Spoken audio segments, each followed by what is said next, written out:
नमस्कार, India news Madhya Pradesh Chhattisgarh देख रहे हैं आप। बड़ी बहस मध्य प्रदेश में आप सभी का स्वागत है। मैं हूं आपके साथ शुभेंदु सिंह। मध्य प्रदेश की सियासत में क्या एक बार फिर से दल बदल का दौर शुरू होने वाला है? क्योंकि इन दिनों प्रदेश की राजनीति में बीजेपी और कांग्रेस के दल बदल की तमाम दावों के बीच आज कांग्रेस के नेता गोपाल सिंह इंजीनियर ने अपने 100 कार्यकर्ताओं के साथ बीजेपी की सदस्यता ले ली है। ये सभी कार्यकर्ता सीहोर जिले के आष्टा के रहने वाले हैं और पिछले दिनों कांग्रेस के प्रदेश अध्यक्ष कमलनाथ और मध्य प्रदेश सरकार के कैबिनेट मंत्री भूपेंद्र सिंह ने विरोधी दलों की नेताओं के संपर्क में होने के दावे किए थे। लेकिन आज उसी दावे को सच साबित करते हुए बीजेपी ने कांग्रेस के कई पुराने नेताओं और कार्यकर्ताओं को अपने पाले में कर लिया है। एमपी में ऐसे सियासत में एक बार फिर से यह सवाल हो गया है कि क्या अगले साल होने वाली विधानसभा चुनाव से पहले एमपी में दल बदल का दौर शुरू होने वाला है? क्या और भी कांग्रेस के नेता विधायक बीजेपी आने वाले हैं या फिर कमलनाथ के दावे अनुसार क्या वाकई बीजेपी के कुछ नेता कांग्रेस के संपर्क में बने हुए हैं? बहरहाल जो भी हो, लेकिन आज भोपाल में कांग्रेस के कई नेताओं के बीजेपी में आने के बाद एमपी में एक बार फिर से दल बदल की चर्चाएं जोरों पर हैं।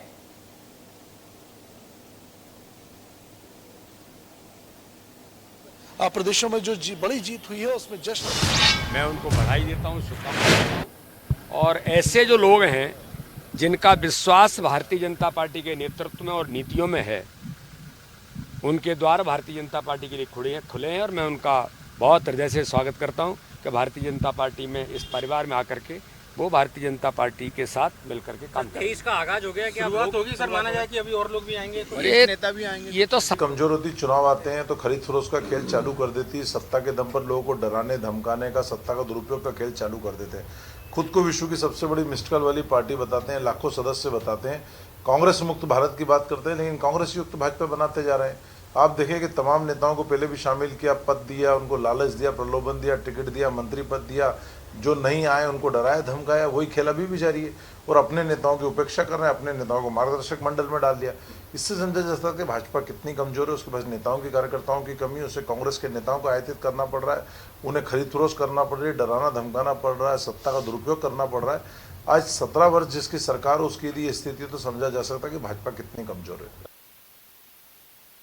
तो कांग्रेस पार्टी के नेता गोपाल सिंह, जो कि भारतीय जनता पार्टी में शामिल हुए हैं, अपने साथ 100 और दूसरे नेताओं को वो पार्टी ज्वाइन कराते हैं, बीजेपी ज्वाइन कराते हैं और भारतीय जनता पार्टी में शामिल होने के बाद अब ये सवाल उठ रहे हैं कि क्या ये अब दल बदल का दौर शुरू हो चुका है? क्या अब एक तरफ से दूसरी तरफ जाने की प्रक्रियाएं शुरू हो चुकी हैं? हालांकि कांग्रेस पार्टी इसको लेकर के सवाल उठा रही है। कांग्रेस पार्टी का यह कहना है कि जैसे जैसे चुनाव नजदीक आएगा वैसे वैसे खरीद फरोख्त, दबाव बना करके राजनीति करने का काम शुरू हो जाएगा। लेकिन क्या असल मायने में दबाव की राजनीति है? क्या असल मायने में ये खरीद फरोख्त का खेल है या फिर असल मायने में ये श्रद्धा के साथ आने वाले वो नेता हैं जो कि कांग्रेस पार्टी में अपने आप को दबाव, घुटन महसूस कर रहे थे? ऐसे कई नेताओं की तरफ से कहा गया है। लेकिन बीजेपी ज्वाइन करना ये अपने आप में बड़े संकेत देता है। बीजेपी का एक तरफ कुनबा बढ़ता हुआ नजर आ रहा है, लेकिन वहीं कांग्रेस का जो कुनबा है वो घटता हुआ नजर आ रहा है। हालांकि सियासत के ये सिक्के के दो पहलू होते हैं, जहां पर एक पार्टी को फायदा होता है, दूसरे को नुकसान होता है। लेकिन इसमें क्या आने वाले समय के अंदर परिवर्तन होगा? क्या कुछ ऐसे नेता हैं, क्योंकि कांग्रेस पार्टी के भी कई बड़े दिग्गज नेता इस बात को कहते आए हैं कि बीजेपी के भी कई नेता उनके संपर्क में बने हुए हैं। और चलिए जरा जल्दी से आगे बढ़ते हैं और बिना समय गवाए दो खास मेहमान हमारे साथ कार्यक्रम में जुड़ चुके हैं। जरा सबसे पहले आपको उनसे मिलवा देते हैं। कांग्रेस पार्टी से प्रवक्ता योगेश गुप्ता हमारे साथ कार्यक्रम में जुड़ चुके हैं, वहीं भारतीय जनता पार्टी से प्रवक्ता दिव्या गुप्ता जी हमारे साथ कार्यक्रम में जुड़ चुके हैं। दोनों का ही बहुत स्वागत है। लेकिन दिव्या गुप्ता जी, शुरुआत आपसे। सवाल यहीं से कि आज खुश तो बहुत होंगे, कई ऐसे नेता हैं जो कांग्रेस छोड़ करके बीजेपी में शामिल हो चुके हैं, लेकिन अब सवाल तो ये उठ रहे हैं कि दबाव के तौर पर ये हुए हैं, ये खरीद फरोख्त का मामला है जो आरोप कांग्रेस पार्टी के नेता लगा रहे हैं। क्या है ये असल मायने में? शुभेंदु जी, कांग्रेस का विलाप मैं बिल्कुल समझ सकती हूँ और उनकी ये दुविधा भी है, उनकी बहुत मनस्थिति आज खराब भी होगी। लेकिन ये उनकी चिंता का विषय ज्यादा होना चाहिए, इसलिए क्योंकि मैं बार बार कहती हूँ कि आपसे अपना गढ़ और घर जब दोनों नहीं संभाला जाता तब इस तरह की घटनाएं घटित होती हैं। जो लोग असंतुष्ट हैं, जो लोग वहां पे अपने आप को कुंठित महसूस कर रहे हैं, जिनका दम घुट रहा है, जिनको ऐसा लग रहा है कि हम अब कितना और अपमान सहेंगे, कितना और हमें नजरअंदाज किया जाएगा, तो फिर वो नेचुरली तलाशते हैं कि एक ऐसी जगह जहां उनको मान सम्मान भी मिले, एक ऐसी आइडियोलॉजी के साथ भी वो खड़े रहना चाहेंगे जहां पे वो आइडियोलॉजी राष्ट्र और सिर्फ राष्ट्र के बारे में सोचती हो, अपने बारे में नहीं। तो एक इस तरह की जो दुविधा कांग्रेस की है वो तो मुझे समझ में आ रही है, और वो अब उसके ढकने के लिए इस तरह की बातें, मनगढ़ंत बातें कहें कि खरीद फरोख्त की राजनीति करेंगे और हम क्या क्या प्रपंच रचेंगे। तो साहब आप अपना घर संभालिए, और अपने घर में लोगों को संभाल पाए तो उनको संभाल लीजिए। अभी तो आप बहुत इस तरह के बहुत इल्जाम लगेंगे, लेकिन उन इल्जामों में कोई तथ्य नहीं है, कोई बेस नहीं है, क्योंकि दिक्कत यह है कि वहां सब बहुत असंतुष्ट है। दूसरी बात, उनको नजर आ रहा है कि डूबती नैया है, डूबती नाव है, अब इसका ना कोई सहारा है ना कोई किनारा है, और इसलिए अब इसका पलायन ही अच्छा है, क्योंकि यहाँ पे फिर वो एक दिशाहीन आप एक नाव चली जा रही है मझधार में, जिसका कोई लेवाल नहीं है, कोई उसका मझधार नहीं है, कोई उसको खरपतवार करने वाला नहीं है। तो फिर ऐसे समय में जरूरी है कि कांग्रेस पार्टी में जो नाराज जितने भी नेता हैं, जितने भी कार्यकर्ता हैं, उनके लिए बीजेपी के दरवाजे खुले हुए हैं क्या? देखिए, सारे के लिए दरवाजे खुले हुए मैं ऐसा भी नहीं मानती, लेकिन वो सिर्फ एक बात जरूर तय है कि कांग्रेस को तो अपने बारे में ज्यादा चिंता करनी चाहिए। ये चिंता का विषय कांग्रेस के लिए है, भारतीय जनता पार्टी के लिए चिंता का विषय नहीं है। भारतीय जनता पार्टी तो अपनी जहां संगठन लेकर खड़ी है, एक मजबूत पार्टी है, विशाल पार्टी, विशालतम पार्टी है, लेकिन चिंता का विषय कांग्रेस के होना चाहिए, जो इल्जाम लगा के फिर भी अपने आप को दोषारोपण करके ये उस तथ्य से हट जाएंगे, क्योंकि आत्मचिंतन करना कांग्रेस को आता ही नहीं है। चलिए, खैर आने वाले समय में चिंतन शिविर भी होने जा रहा है कांग्रेस पार्टी का, लेकिन योगेश गुप्ता जी, अब ये वाकई में चिंतन करने की जरूरत है, इस पर मंथन होना चाहिए कि आखिर क्यों एक के बाद एक नेता अगर छोड़ करके दूसरी पार्टी को ज्वाइन कर रहे हैं, तो कोई नाराजगी है या भीतर की कोई ऐसी बात है जो अपने प्लेटफॉर्म पर ना रख करके वो दूसरी पार्टी ज्वाइन कर रहे हैं? शुभेंदु जी, देखिए, बहाव के साथ तो सभी बहा करते हैं, बात तो तब है जब विपरीत धारा के विपरीत तैरना हो और किनारे तक लगना हो। तो संघर्ष हमारा नारा है, हम संघर्षवान पार्टी के लोग हैं। कांग्रेस का दूसरा नाम आंदोलन है, कांग्रेस आंदोलनों की जननी रही है और 125 साल पुरानी पार्टी है। सदियों से ये सुनते आ रहे हैं, पिछले 2 दशक से तो कम ये सुनते आ रहे हैं कि कांग्रेस मुक्त भारत। क्या कांग्रेस मुक्त भारत हो गया? कांग्रेस इस देश की रीढ़ की हड्डी है। राष्ट्रवाद की बात करी दिव्या जी ने, 10,000 से ज्यादा पत्थरबाजों को कश्मीर में छोड़कर महबूबा मुफ्ती के साथ सरकार बनाने वाली मोदी जी की सरकार, क्या ये राष्ट्रवाद है? कश्मीरी पंडितों का पुनर्वास की बात करने वाली भारतीय जनता पार्टी आज खरगोन में 100 हिंदू परिवारों का पुनर्स्थापन नहीं कर पा, व्यवस्थापन नहीं करवा पा रही है। क्या ये राष्ट्रवाद है? क्या हम हिंदुओं को महंगी रसोई, 44% रसोई घर का खर्चा बढ़ चुका है, खाने के तेल से लेकर दाल दलहन सब कीमतें आसमान पर है।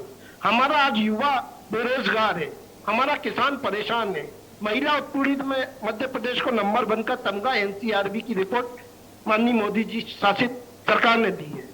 कुपोषण में नंबर 1 है। हम जो काम करना चाहते हैं, जो ब्लॉक, जिले और तहसील स्तर पर मूलभूत सुविधाओं का 17-18 साल से यथावत अभाव है, ना वहाँ सड़क है, ना बिजली है, ना पानी है। आज भोपाल शहर की बात करें तो तकरीबन रोज 20 से 25 कॉलोनियों की बिजली 4 से 5 घंटे के लिए काटी जा रही है। जब भोपाल राजधानी में ये हाल है, तो इंटीरियर में अगर आप जाएंगे योगी जी, यही तो बड़ा चिंता का सवाल है ना, यही तो बड़ा सवाल है कि इतना सब आपने जो सवाल उठाए हैं, बिल्कुल इसमें कुछ ना कुछ सच तो है भी, लेकिन उसके बावजूद भी कांग्रेस पार्टी के, हाँ, उसमें कांग्रेस पार्टी के नेता उसके बावजूद भी दूसरे राजनीतिक दल को ज्वाइन कर रहे हैं। इसके पीछे कोई ना कोई बड़ी वजह तो होगी ना, कोई तो प्रभाव होगा। इसका जवाब दे रहा हूँ। हाँ, जवाब दे रहा हूँ। देखिए शुभेंदु जी, जब से माननीय सिंधिया जी ने अपने समर्थकों के साथ 2 साल पहले भारतीय जनता पार्टी ज्वाइन कर ली, तब से बीजेपी के अंदर जो उनके सालों पुराने कार्यकर्ता और नेता हैं वो उपेक्षित हैं। विंध्य, मालवा, बुंदेलखंड, इस क्षेत्र के कई दिग्गज नेता भारतीय जनता पार्टी के, वो माननीय कमलनाथ जी के संपर्क में है। समय आने पर उनका पूरे जोशो खरोश से स्वागत किया जाएगा, पार्टी की सदस्यता दिलाई जाएगी। कौन से ऐसे नेता हैं जो संपर्क में हैं? देखिए, चुनाव जी, कौन से ऐसे नेता हैं जो संपर्क में हैं? और भी कोई नेता है?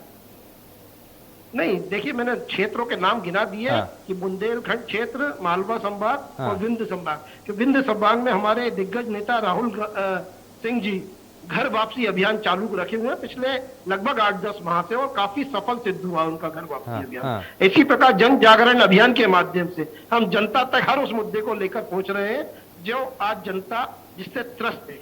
तो ये सब चीजें हैं तमाम, ठीक है, जिससे कांग्रेस ठीक है, जरा जवाब ले लेता हूं। दिव्या गुप्ता जी, जरा जवाब दीजिए। कांग्रेस पार्टी के प्रवक्ता योगेश गुप्ता जी कह रहे हैं कि सही समय आने पर एक बड़ा बदलाव आपको दिखाई देगा।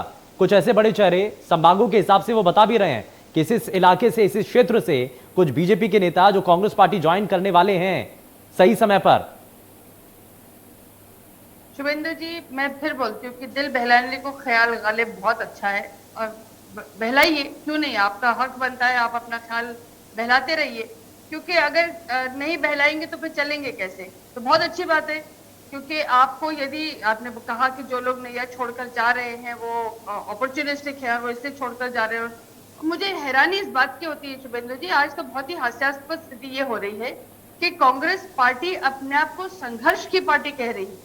मतलब आप ये देखिए कि भारतीय जनता पार्टी ने कांग्रेस को किस हाशिए पे लाके खड़ा कर दिया कि कांग्रेस 70 साल राज करने के बाद अपने आप को संघर्ष की पार्टी कहने लग गई, जिन्होंने एक छत्र साम्राज्य, एक छत्र राज्य करा है, उसके बाद वो कहते हैं कि हम संघर्ष की पार्टी है। संघर्ष क्या होता है साहब, आपने देखा कहाँ है संघर्ष? जिन लोगों ने देखा है, सर एक मिनट मुझे बोलने दीजिएगा, एक बात। दूसरी बात, आपने ये बात कही कि आप कांग्रेस पार्टी है, हम तो आजादी के समय से करने वाले। सर बहुत विघटन हो चुका, वो कांग्रेस कहीं की कहीं रह गई। आप जो कांग्रेस है वो वाली कोई कांग्रेस उसमें से बची नहीं है, कुछ और ही कांग्रेस निकल कर आ गई जिसने करा। और उस समय सिर्फ एक ही पार्टी हुआ करती थी, इसलिए बार बार उस चीज का मेंशन करना, रुदन करना, उस बात की चर्चा करना, अपने आप को महिमा मंडित करना ठीक नहीं है, क्योंकि वो पार्टी बहुत अलग पार्टी थी। बहुत विघटन करके करते सबसेट बनते पता नहीं कहाँ की कहाँ निकल आई।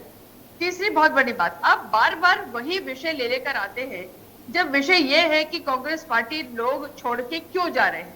आपने अनगिनत बातें गिनाई, अनगिनत बातें कही, लेकिन उसके बावजूद, जैसा कि शुभेंदु जी ने आपसे बीच में पूछा कि आप फिर ये बताइए, जो आप इतने सारे कारण गिनाते चले जा रहे हैं, इन कारण गिनाते हुए के बावजूद आपकी पार्टी लोग छोड़ के जा रहे हैं, कहीं ना कहीं अगर धुआं है तो कहीं ना कहीं तो कुछ आग होगी, कुछ तो सुलग रहा होगा अंदर ही अंदर, जो वो पार्टी छोड़ के जा रहे हैं। कारण क्या है वो बताइए। आप कारण उसको बताने के बजाय ठीक है, अब जरा कारण भी बता रहे हैं। हाँ ठीक है, मैं दिव्या जी वापस लौटता हूँ, जरा कारण भी बता रहे हैं, एक बार जान लेते हैं एक बार योगेश जी। हाँ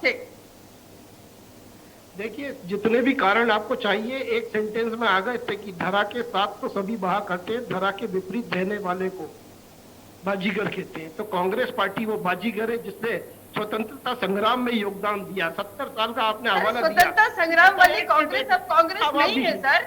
अब आप बीच में बोलिए, सुन लीजिए। 70 साल हमारी सरकार नहीं रही, हमारी सरकार 60-62 साल रही है। और 70 साल में वाजपेयी जी भी थे, बीपी सिंह साहब भी थे, आई के गुजराल साहब भी थे, मोरारजी देसाई भी थे। आप ये जो 70 साल का ठीकरा फोड़ते हो ना कांग्रेस पे, उसमें आप लोगों के भी 10-15 साल नहीं थे। और 8 साल से अभी मोदी जी क्या कर रहे हैं, सिर्फ फूटे चलिए ठीक है, वो अलग विषय है सर। आज के टॉपिक पर हम बात करेंगे। 2023 को लेकर के रणनीति क्या है? ठीक है, बहुत डिबेट कर बात नहीं करते जी, आज रोजगार पे बात नहीं करते मोदी जी, आज काले धन पे बात नहीं करते, आज किसानों के उत्थान पर बात नहीं करते, यहाँ वहाँ घूम फिर कर आ जाते हैं नहीं यात्राओं से। योगेश जी 2023 को लेकर के आप, ठीक है, वापस जरा टॉपिक पर आ जाते हैं, मुद्दे पर बात करेंगे। 2023 को लेकर के जो अभी बुनियाद नजर आ रही है, और इसको मान रहे हैं कि एक शुरुआत के तौर पर है। कांग्रेस पार्टी, आप भी कह रहे हैं कि कुछ बीजेपी के ऐसे बड़े दिग्गज नेता हैं, क्षेत्रों के हिसाब से आपने संकेत भी दिए हैं, जो कांग्रेस पार्टी में ज्वाइन कर सकते हैं। आप कह रहे हैं सही समय आएगा, तो वो सही समय कब आएगा? क्योंकि अब बुनियाद तो मानी जा रही है, ये 2023 के लिए तैयारियां तो शुरू हो चुकी हैं। नहीं, कांग्रेस पार्टी पूरे जोशो खरोश से तैयारी में आज से नहीं 6 महीने से लगी हुई है, जन जागरण अभियान के माध्यम से। और जो महंगाई के पेट्रोल, डीजल, गैस, रसोई गैस और ये अपने तेल, दाल, दलहन, इन सब मुद्दों को लेकर सड़क पे लेकर सदन तक कर रहे हैं। एक मिनट बात तो सुन लीजिए। कांग्रेस पार्टी का ये मानना है, मेरा जो कहने का तात्पर्य है शुभेंदु जी, वो क्लियर कर दूं कि अभी हाल ही में जो 4 चुनाव हुए थे, इनके पास तो अपने प्रत्याशी नहीं है। जोबट में, रेगांव में इन्होंने कांग्रेस समर्थित और समाजवादी पार्टी के प्रत्याशियों को उतारा। क्या इतनी बड़ी सो कॉल्ड बड़ी पार्टी के पास इनके खुद के मेंबर ही नहीं है? वहां के नेता स्थानीय स्तर पर जो थे वो नाराज चल रहे हैं। मैं एक उदाहरण दे रहा हूँ, इशारा काफी है। जयंत मलैया के क्षेत्र में भारी असंतोष है, नंदू भैया के क्षेत्र में भारी असंतोष है।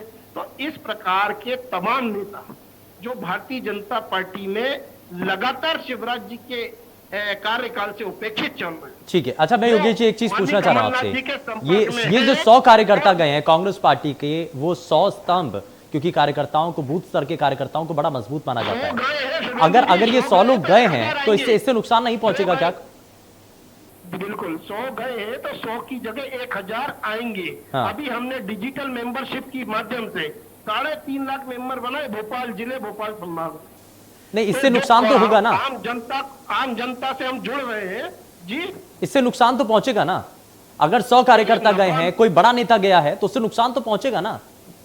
हमारी पूरी तैयारी मंडलम सेक्टर बूथ तक है, एक बूथ 10 यूथ की तैयारी है। नुकसान कहां से पहुंचेगा? आज इतने ज्वलंत मुद्दे हैं जिनकी अनदेखी भारतीय जनता पार्टी सरकार लगातार कर रही है। हाँ, चलिए ठीक है, आप ये कहना चाह रहे हैं कि क्या केवल विज्ञापन के बेस पर ये हाँ। सरकार बना लेंगे? 2018 विधानसभा चुनाव में क्या हुआ? अमित शाह जी 2 महीने 1.5 महीने भोपाल में पड़े रहे। अब की बार 200 पार आए थे क्या? ये 200 तक। तो देखिए, मध्य प्रदेश की जनता समझदार है, जनता। ठीक है, जरा जवाब ले लेते हैं। दिव्या जी जवाब दीजिए। हाँ, देखिए, चुनाव की तरह लेने के लिए भारतीय जनता पार्टी हमेशा तत्पर तैयार रहती है। आप अब बैठ के शुरू कर रहे हैं, अब बैठकों का दौर शुरू कर रहे हैं, लेकिन आप बैठ के करते रह जाएंगे और जो कार्यकर्ता आपके नाक के नीचे से निकल के कहीं और जिन्होंने ज्वाइन कर रहा था उन्होंने ज्वाइन कर लिया। तो देखिए, ऐसा है कि कांग्रेस में फिर आपसे कह रही हूँ कि आपका आत्मचिंतन करिए। और अच्छी बात यह है साहब कि कम से कम हमारे संगठन के नेता चुनाव के समय यहाँ पे विराजमान तो रहते हैं। प्रॉब्लम ये है कि आपके नेता, जो शेष नेता है, वो तो गायब ही रहते हैं। उनको सुध ही नहीं रहती कि वो कभी उस प्रदेश में आके झांक के भी देखे। ट्विटर पे जरूर एक्टिव रहेंगे और नेपाल में जाके पार्टियां करेंगे, तो वो नेता भी हमने देखे। तो इससे आप कम से कम इस बात की चर्चा ना करिए कि हमारे नेता यहाँ आके क्यों बैठे। सब चुनाव है, नेता तो आके बैठेंगे, क्यों नहीं संभालेंगे अपनी कमान? तो ये तो बहुत गलत बात हुई। कम से कम अपने मोर्चों पर डटे तो हुए, हॉलिडे मनाने तो नहीं जा रहे कहीं, अपने काम करने में लगे हुए। और रही बात योगी, नहीं सर, आपने तो बहुत ही विषय पे बात करी सर। आप तो ठीक है, मैं इसका जवाब जरूर दूंगा। इसका जवाब नहीं, ठीक है। हाँ, मेरा पॉइंट पर रहेंगे, मेरे एक और क्वेश्चन। हाँ, अब दूसरी बात यह है साहब कि जब चुनाव होता है तो चुनाव में आप अपनी तत्परता, अपनी जमीनी तत्परता दिखाइए। आप अपनी लकीर बड़ी करने की कोशिश करिए। बार बार उंगली बताने से, दिखाने से, आक्षेप लगाने से नहीं। आप बताइए आपने क्या काम करा और जनता के बीच में जाके उसका फैसला लीजिए। अच्छा ठीक है, दिव्या जी एक सवाल यहाँ पर ये भी है कि आपने जो गढ़ बना लिया, आपने जो किला बना लिया, कांग्रेस पार्टी के कई नेताओं को आपने शामिल भी कर लिया पार्टी में, लेकिन उसके बाद कहीं ऐसा तो नहीं कि चुनाव आते आते, क्योंकि जो दल बदल की सियासत है ना, वो आज की नहीं है, बहुत पुरानी है और बहुत लंबे समय से चली आ रही है, वो आपको बड़े बेहतर तरीके से जानते भी हैं। लेकिन कहीं ऐसा तो नहीं कि आप जिन नेताओं को शामिल कर रहे हैं वो समय आने पर वो किसी दूसरे राजनीतिक दल में चले जाएं या वापस घर वापसी उनको कर ली जाए? ऐसा तो नहीं? ये उस वक्त तो बड़ा मुश्किल वाला संदेश भी जाता है और ये कहा जाता है कि बड़ा नुकसान हो सकता है। देखिए, ऊंट किस करवट बैठने वाला ये तो वक्त ही बताएगा। लेकिन जो अभी नैया छोड़कर जा रहे हैं, जो अभी अपना घर छोड़कर जा रहे हैं, गढ़ छोड़कर जा रहे हैं, मेरा फिर वही बात है कि वो कुछ ना कुछ असंतोष में तो होंगे, कुछ ना कुछ तो तकलीफ में होंगे, उनको कुछ तो दबन घुटन काफी देर हो गई। काफी टाइम दे दिया इन्होंने। हाँ, लीजिए ठीक है, योगेश जी जवाब दे दीजिए। वो जो दबन घुटन है, उसको चिंता का विषय। ठीक है, योगेश जी बताइए, ये दबन थी, ये घुटन थी, ये दबाव था, क्या था? क्यों छोड़ के जा रहे हैं? शुभेंदु जी, इस प्रश्न का जवाब दूंगा। पहले मुझे क्लियर करना पड़ेगा, राहुल गांधी जी के ऊपर जो इन्होंने टिप्पणी करी है, राहुल गांधी जी एक CNN उन्होंने नाम नहीं लिया योगेश जी, किसी का नाम नहीं लिया। ठीक है, हाँ ठीक है। सम्मानित पत्रकार के बाकायदा आमंत्रण पर शादी ब्याह समारोह में सम्मिलित होने गए थे। मियां नवाज शरीफ के यहाँ बिना बुलाए मोदी जी की तरह बिरयानी खाने नहीं गए थे। मोदी जी जर्मनी चांसलर के साथ बियर। अच्छा योगेश जी, एक मिनट। फोटो वायरल हुई है। अटल बिहारी वाजपेयी जी। योगेश जी एक मिनट। देखिए, विषय पर ही रहेंगे, मुद्दे से अलग ना जाए प्लीज, पॉइंट पर रहेंगे। दिव्या जी एक मिनट। योगेश जी प्लीज, इस तरीके से नहीं, इस तरीके से। हाँ, देखिए शुभेंदु जी, यहाँ आपकी ड्यूटी बनती थी, आपको उस समय टोकना था जब ये नहीं, उन्होंने किसी भी नहीं नाम नहीं लिया ना। अगर नाम लेते तो मैं तभी उनको बोल देता। मैं तुरंत सभी को बोल रहा हूं कि देखिए मुद्दे पर रहेंगे, टॉपिक पर बात करेंगे और जनता का समय बड़ा महत्वपूर्ण होता है सर। जनता का समय जाहिर नहीं जाना चाहिए। अटल बिहारी वाजपेयी जी परवेज मुशर्रफ की वाइफ के साथ चीयर्स करते सर छोड़ दीजिए ना, ठीक है। अब अगर आप ठीक है, एक मिनट योगेश जी, अगर आप नहीं डिले नहीं होगी, डिबेट जो है मुद्दे से अलग नहीं जानी चाहिए। दिव्या जी एक मिनट, योगेश गुप्ता जी प्लीज। देखिए आप बहुत पुराने कांग्रेस पार्टी के प्रवक्ता हैं, आप बहुत लंबे समय से जुड़ते रहे हैं, ठीक है, लेकिन इस तरीके से नहीं। पॉइंट पर, सिर्फ पॉइंट पर देखिए, आप 2023 को लेकर के क्या तैयारियां करना चाह रहे हैं? वो कह रहे हैं कि दिव्या गुप्ता जी ने कहा है कि दबाव तो नहीं है कांग्रेस पार्टी के भीतर, जो दबाव या कोई और दूसरा कारण तो नहीं है, परेशानी क्या है? मैं उसका जवाब दे रहा हूँ शुभेंदु जी। देखिए मेरा ये निवेदन है कि बिलो द बेल्ट कोई जाएगा तो वैसे जवाब पाएगा।